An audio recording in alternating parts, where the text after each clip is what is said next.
Jornalismo. Jornal Gente. Bandeirantes. São 8h23. Esse aqui é o Jornal da Bandeirantes. Gente, daqui a pouquinho eu vou avisar para os nossos ouvintes, viu, Thaís, Cláudio, Sônia, e o Cláudio Humberto já vai se preparando aí para dar abertura a esse papo que nós vamos ter hoje numa entrevista com o ex-deputado, ex-senador, grande nome da política brasileira, Pedro Simon, conhecido aí de todos os nossos ouvintes, que vai estar conosco aqui no Jornal da Bandeirantes. Gente, Cláudio Humberto, vou te passar a bola aí para abrir essa entrevista, dar as boas-vindas. Nosso convidado já está conectado aqui, segundo o nosso coordenador de estúdio, o jornalista Guilherme Simati, que arrumou essa entrevista para nós. Cláudio. Pois é, olha, nós temos hoje a honra de entrevistar um gigante. É um gigante da história do Brasil. É um dos brasileiros mais notáveis, mais brilhantes, mais corajosos, e passou a vida e dedicou sua vida ao nosso país através de sucessivos cargos públicos, mandatos eletivos. Ele foi ministro da Agricultura, ele foi deputado, ele foi governador do Rio Grande do Sul e foi senador, minha gente, por 32 anos. Quando Pedro Simon falava, o país calava para ouvi-lo, né, se pronunciando na tribuna do Senado. Quero por isso saudar aqui o nosso querido, eterno senador Pedro Simon, dando-lhe bom dia e pedindo que já de cara que ele nos dê uma visão, né? Uma visão que ele tenha neste momento do comportamento, das divisões e das alternativas apontadas, inclusive de candidatura presidencial do seu partido, o MDB, ao qual sempre esteve filiado. Muito bom dia, senador Pedro Simon. Meu amigo Cláudio Humberto, estava com saudade do amigo.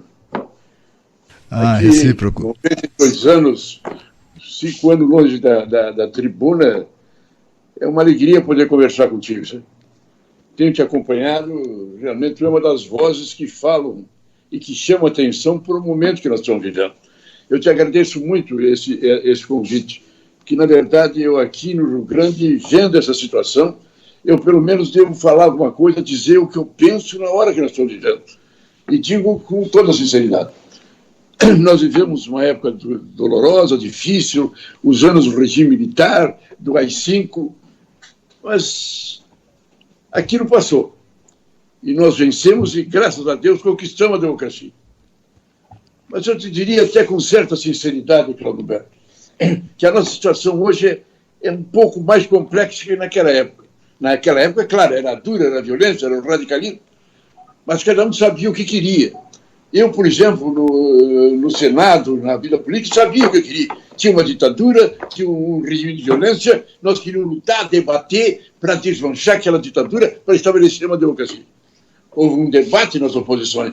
Tinha aqueles que queriam a luta armada, que queriam guerrilha, que queriam luta, e que tentaram fazer isso e não deu em nada.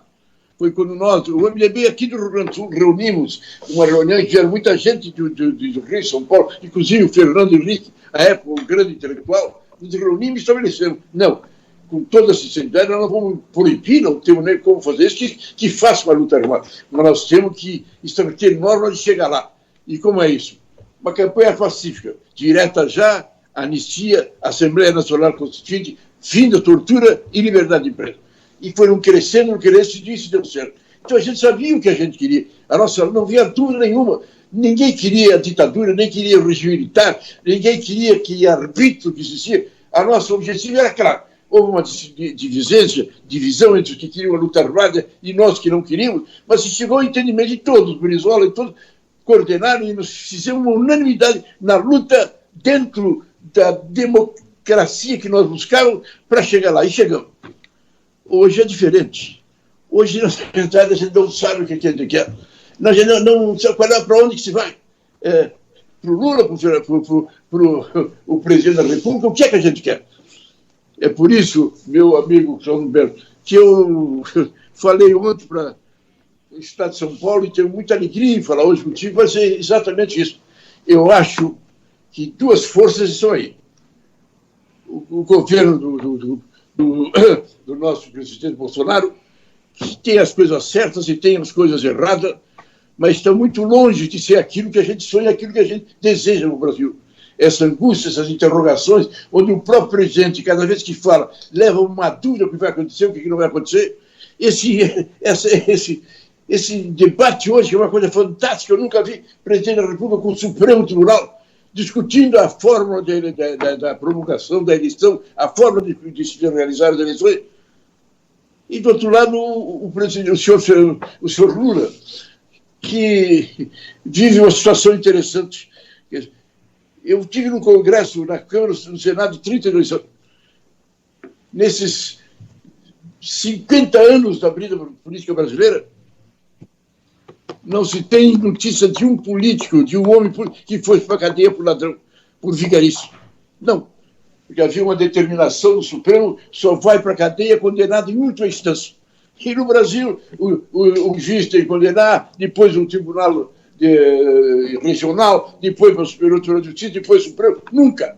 O exemplo mais típico foi do Maluf. O Maluf, durante o seu governo, foi um bom prefeito de São Paulo, foi um bom governador de São Paulo, mas o senhor Lema já dizia tudo, rouba mais fácil. Foi processado uma infinidade de vezes, condenado uma infinidade de vezes, não pegou um dia de cadeia. Porque nunca o seu processo chegou em decisão final. Antes disso, prescrevia.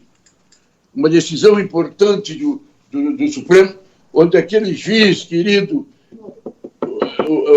onde aquele ministro supremo, aquele presidente, teve uma atuação firme e decidiu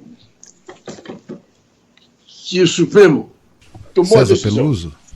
Condenado em segunda instância vai para a cadeia. E aquela decisão foi tomada, o Lava Jato fez, e foi uma limpa.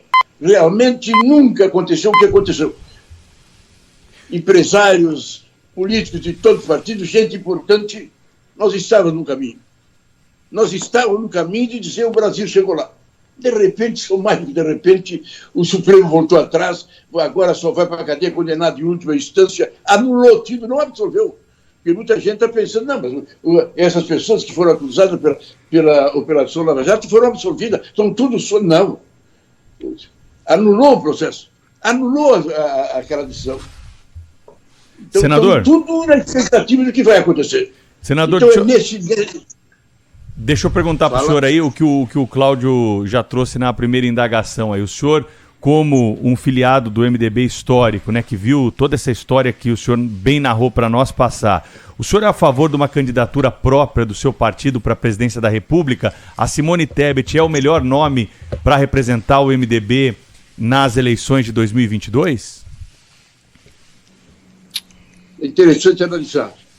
Então, analisando esse quadro, o Brasil, hoje, rádio, jornal, televisão, é Lula e Bolsonaro, e esse debate está sendo radicalizado, não se sabe como é que chegará ao final das eleições. Nessa hora surge essa perspectiva. Terceira via, A, B, C, 10, 12 candidatos, mas de repente aconteceu. O PSDB, o MDB e mais fizeram um entendimento para não ser um candidato. Então, o candidato não é o candidato do MDB, é o candidato do PDB, do PSDB, é uma expectativa, um chamamento ao entendimento. Eu acho que foi fantástico o que aconteceu. Foi realmente muito importante. O PSDB saiu do MDB, mas a muita ciumeira do PMDB, porque o PSDB saiu, se reuniram para não ser um candidato. Então, o candidato aqui, eu quero deixar muito claro, não aparece como um candidato do MDB. É o homem do MDB, realmente é o homem do MDB, mas o homem do MDB, o homem do PSDB, é o homem que tem as condições, nesse momento, de reunir uma série de partidos e fazer uma grande frente, um grande movimento, no sentido desse momento, Lula de um lado, Bolsonaro do outro, o que vai ser, o que não vai ser, uma linha de paz, de credibilidade, de seriedade, fazendo um chamamento à nação, fazendo um chamamento a todas as pessoas para se fazer um milagre, que é um grande governo que tem condições de chegar lá. Então, a pergunta foi feita, o candidato, o senhor é favorável ao MDB, o candidato do MDB, a Simone? Sim, mas volto a dizer, achei uma decisão importante da decisão do PSDB e do MDB. Não foi fácil no MDB. Tem gente já, tem grandes lideranças tradicionais, das quais eu discordo muito, que estão lá com o Lula, outras que estão com o Bolsonaro. No meio de tudo isso, foi uma grande competência do nosso presidente, o presidente Baleia, e merece respeito de todos nós, porque conseguiu passar por cima de todos e apresentou a candidatura do Simone. Foi por um entendimento, um diálogo com o PSDB, e se chegou a esse entendimento. Hoje sai a decisão. Senador Pedro Simão, ao vivo com a gente aqui na Rádio Bandeirantes, no Jornal Gente, dividindo com o ouvinte da Rádio Bandeirantes toda a experiência política que ele tem, a visão de mundo, de uma pessoa que viu tanta coisa acontecer no Brasil. E é por isso que eu queria perguntar para o senhor agora, senador, o olhar para o futuro. Qual o projeto de país que o senhor enxerga que pudesse dar a nós, cidadãos brasileiros, uma condição melhor daqui para frente? A gente tem tido dificuldade de enxergar propostas claras até esse momento, colocadas nas mesas pelos pré-candidatos. Que projeto de país o senhor acha que é viável para a gente? Eu creio com toda sinceridade que, em primeiro lugar, tem que ter uma disposição de governar para a sociedade brasileira. Tem que ter uma disposição de, nessa hora tão dramática, fazer um chamamento aos homens de bem para que eles coloquem a seriedade, a dignidade, a responsabilidade e a credibilidade do governo. O Brasil precisa um amadurecimento no sentido da tranquilidade. Governar com paz, com capacidade, com competência, sem as radicalizações de cá ou de lá. De um lado, o PT com o Lula, eu fui até tive carinho pelo Lula. Quando ele apareceu, quando ele foi candidato, perdeu 1, 2, 3 vezes, depois ele teve um início de governo que realmente eu respeitei. Lamentavelmente, caiu na radicalização, nas questões que nem vamos comentar. O Bolsonaro é uma pessoa que realmente está aí. É um homem de bem, Ele tem feito coisas positivas? Tem. Mas cá entre nós, é um presidente que deixa o país da interrogação. É um presidente que, é a primeira vez que é um presidente que tem o comando do país, tem o respeito da nação e está numa dúvida tremenda com relação a que vão dar um golpe nele. O que eu acho é que se fizer com credibilidade, com serenidade, uma composição partidária, que terá como esboço uma credibilidade com a nação, um diálogo com todas as forças da sociedade, e aí vamos sentar para debater. Vamos debater, primeiro, a questão dos poderes. Eu acho que o Supremo, como está, a atuação dele realmente está uma radicalização, uma interrogação que não pode continuar. Temos que fazer Senador, um entendimento no sentido de que eu...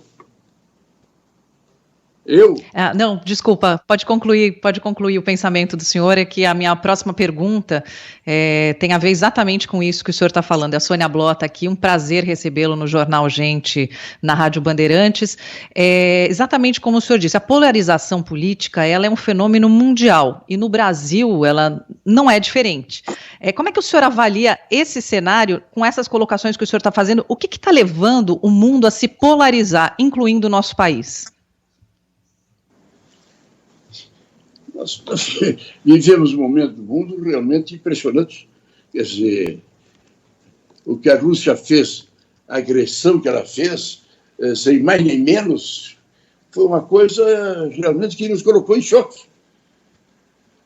E na hora de ter ou não ter uma guerra violenta e radical, a coisa contemporizou. Mas, na verdade, nós estamos numa interrogação. Para onde vai? Qual é o próximo passo? O que vai acontecer com o mundo nessas interrogações? Os Estados Unidos com medo da China, a China avançando, a Rússia com essas coisas. No Brasil, o que eu digo com toda sinceridade, o que nós temos que fazer nesse momento que tem crescendo os dois blocos, unindo pessoas, sabendo o que querem, um pelo lado, o outro pelo outro, o que nós temos que fazer é unir as pessoas de bem.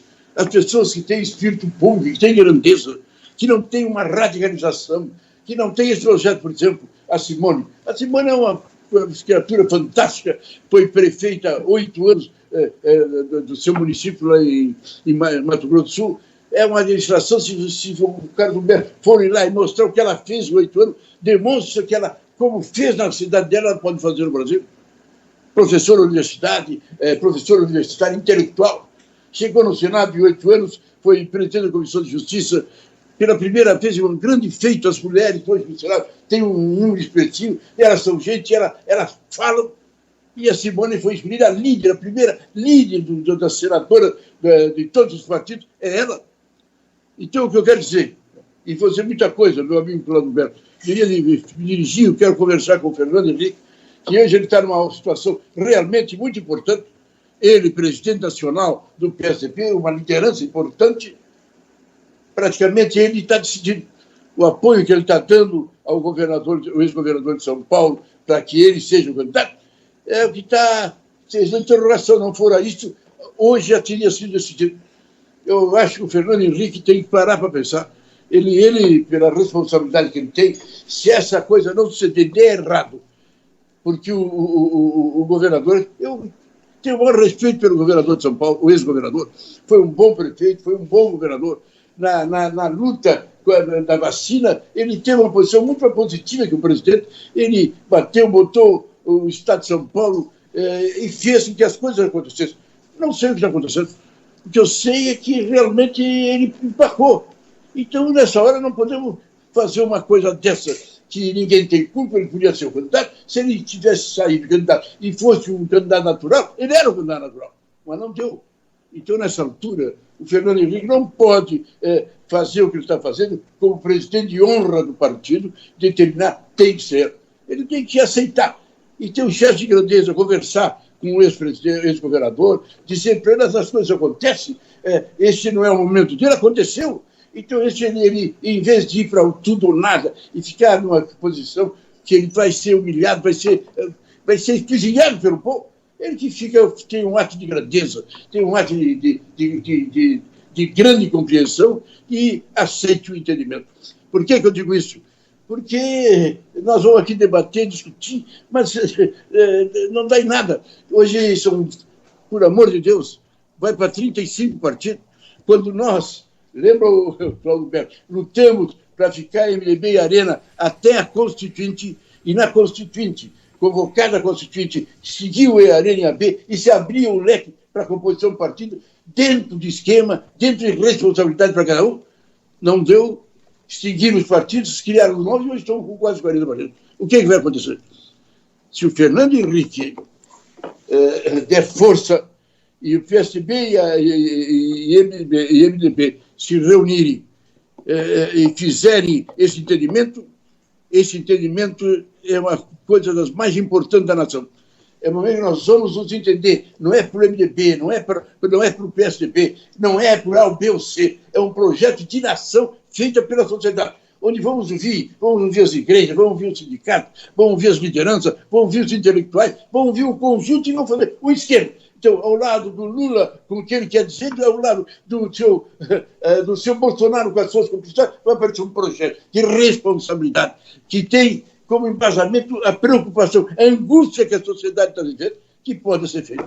Então, é essa a questão que eu quero salientar. Nós vamos ter, de repente, como que um milagre, porque com toda sinceridade, esse entendimento do PSDB com o MDB, com as várias posições que tem aí, o PSD talvez até venha junto, esse entendimento de fazer uma grande força para dizer presente à nação, não é só o Lula com as suas histórias e o Bolsonaro com as suas interrogações, é uma equipe de gente séria, responsável, que não vai fazer troca-troca.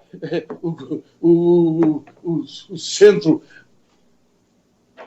que hoje está influenciando no governo, uma coisa triste.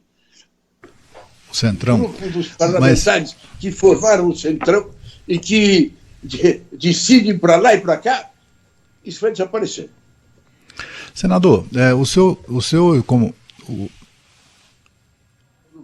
Tu pode levar isso adiante. Esse teu programa, pega uns colegas teus, leva essa iniciativa. Olha, eu acho uma coisa interessante, o Cláudio Humberto. Eu hoje tenho... Dá o telefone ali. Eu hoje, com esse meu celular, eu estou falando com o Brasil inteiro. Eu falo e apresento e digo para os jovens, Santa Catarina, no ano de agosto, eu digo para eles, olha, vou fazer, vocês se reúnem, vocês de Santa Catarina, pedem 15 pessoas de Santa Catarina, cada um traz 10, daí já são 150. Vai fazer 150, trazer mais 10, já são 1.500. E podemos fazer hoje o que é uma das coisas que o presidente Bolsonaro tem, pegou um centro que hoje ele tem 1 milhão e não sei quanto. Isso deve ser feito, essa força deve ser feita, esse entendimento deve ser feito. E o bacana na Simone, meu amigo Carlos Alberto, é que ela é, em primeiro lugar, nós sabemos que ela não é nem do grupo do Sarney, o Renan e companhia, e nem do outro grupo. Ela é uma mulher independente. O pai dela não foi isso. Te lembra quando houve uma confusão lá, que o presidente do Senado se renunciou, etc. Tal? Nós fomos buscar o pai dela, o Tebet, que estava no Ministério, para ele vir ser presidente do Senado, e teve uma atuação realmente grandiosa. Eu acho que a Simone, pelo que ela representa, pela beleza do passado dela, que não tem confusão, não tem interrogações, não tem radicalização, a vida dela é limpa. Ela foi uma grande prefeita, uma professora universitária intelectual de grande liderança. Ela é uma grande senadora. Senador Pedro Simão, muito obrigado pela entrevista aqui ao vivo para a Rádio Bandeirantes aí. Foi muito bom conversar com o senhor. Até uma próxima oportunidade. Muito obrigado. Rede Bandeirantes de Rádio.